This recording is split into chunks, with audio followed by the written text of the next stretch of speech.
button and turning a dial. These cells with their electrical charges are scanned by a stream of electrons, completing 30 pictures a second. Compare that crude picture with these of today, and you can judge for yourself how far along the road to perfection television has traveled. Most people still today think that all entertainment to do with movies, drama, is therefore nothing more than their entertainment. It never ever was that case. Of course, television can't perform such miracles as this, yet. But perhaps there's no harm wishing that it could. The greatest social messages are promoted through movies and drama, high drama, through the fixation of emotive sequences, emotional sequences, not logical, factual sequences, but pushing points across in an emotional way which register and fix in the mind. So emotional content is very, very important, rather than going through an actual discussion or an argument using logic and facts. There's no debate. And when you're being downloaded through fiction, your guard is down, the censor part of your brain is not in action. It isn't saying, yes, I agree with this, I disagree with that, as you would in a debate or a lecture. You're actually in an alpha state, being completely downloaded with new ideas. Throughout history, social engineers have refined techniques designed to control large populations. About 100 years ago, this big organization with many branches, they wanted to rule the world basically using Britain as a nucleus of a system, an embryo, which also was going to be joined with the US under the Anglo-American establishment, wrote about the kind of culture and the changes of culture over a 100-year period that they would actually design, implement and bring in. And H.G. Wells talked about it too. He talked about arenas. He says arenas could be put up across the world for sports, for instance. Now at that time, sports was something that children, school children were into. Adults became adults and got onto adult things. So it was unimaginable at the time that people could actually believe that there was even a need for adult sports and entertainment, never mind having arenas built across the world. But he said we can do this and foist basically a sports culture for the males. Using a tribal system, we're all tribal to an extent. That's why we even bother to vote for a tribal leader. This is well understood. That's why we're supplied with these leaders. And because the average man was to become more disengaged from his own destiny as the expert class arose, it was decided that the males would get their outlet basically, gradually becoming helpless as males through sports. Therefore they'd have a tribal team they could identify with, they could cheer them on as they were winning. In their own personal lives, they were getting nowhere. They were getting disenfranchised in a sense as experts took over decision-making for them in all kinds of fields. So this was psychology at use, planned before they even implemented the sports. When radio came along, of course, they used that to the maximum. Sports for the men, soaps basically for the women. And then in came television, as I say, with its alpha state, its hypnotic state. And sure enough, around the 1960s, really, 50s and 60s, it took off. It really, really took off.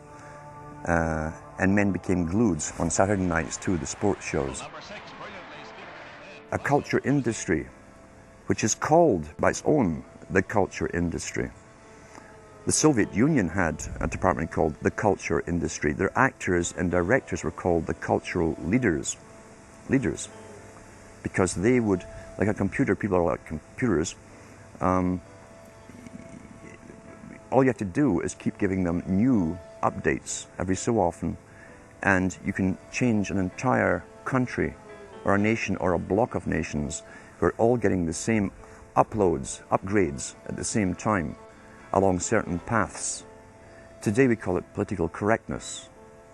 Most people want to belong to their peer group. They want to be the same as everyone else when it comes to opinions.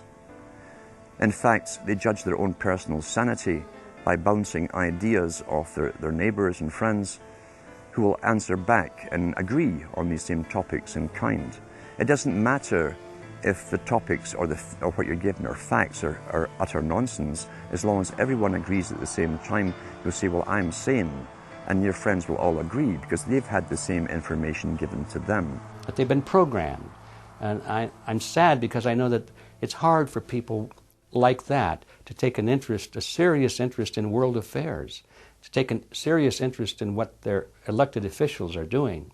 And they're not going to be really inclined to study or discover the deception that's being used against them. And so I'm sad because I see all of that in a flash in my mind as being an indication of how easy it is for the masses to be manipulated. The scientific dictatorship understands what makes human beings tick. They understand our psychology. They've studied it, and they're using it against us. But the minute the public awakens to the fact that there is an agenda to manipulate them, and the second the public realizes that they are being conditioned and controlled, the establishment begins to lose that edge they've got over people. So all I ask viewers to do is to think for themselves and to study public relations, to study advertising, to study propaganda, and to realize how much of it is out there in their daily lives. And then make the decision for yourself. I just want people to think on their own and to not have their decisions and their thoughts and their ideas pre-packaged and basically downloaded into them.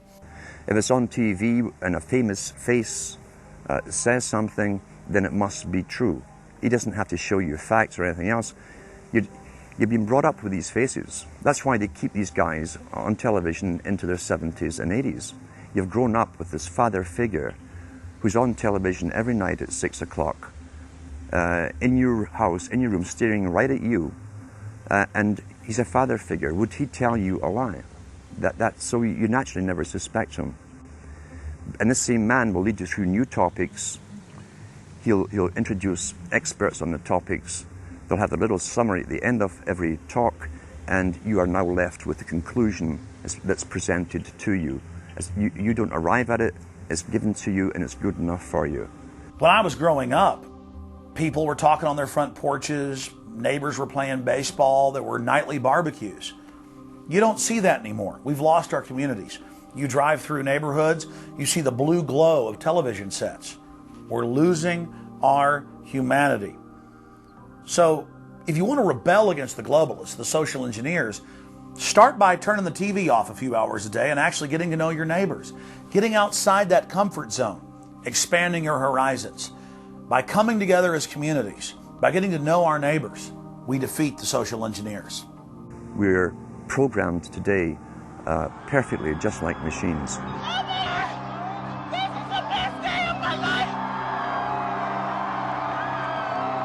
We tie this in with the Brzezinski. Brzezinski said in 2 Ages, now this guy was way up with the NSA. He's a master geopolitician. He admits he works in 20, 50-year periods to do with geopolitics in other countries. But he said himself, the public will shortly be unable to think or reason for themselves. He was meaning by the form of information that was given to them, the type, the formulas that were in use then in the 1970s. He says, eventually they'll be unable to think or reason for themselves. And eventually, he said, they will expect the media to do all their thinking and reasoning for them. Well, that's happened today. That's why people today can't think outside of the programming from television.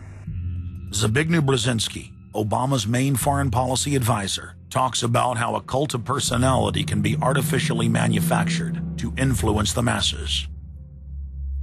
In the first months of my administration, to pull our economy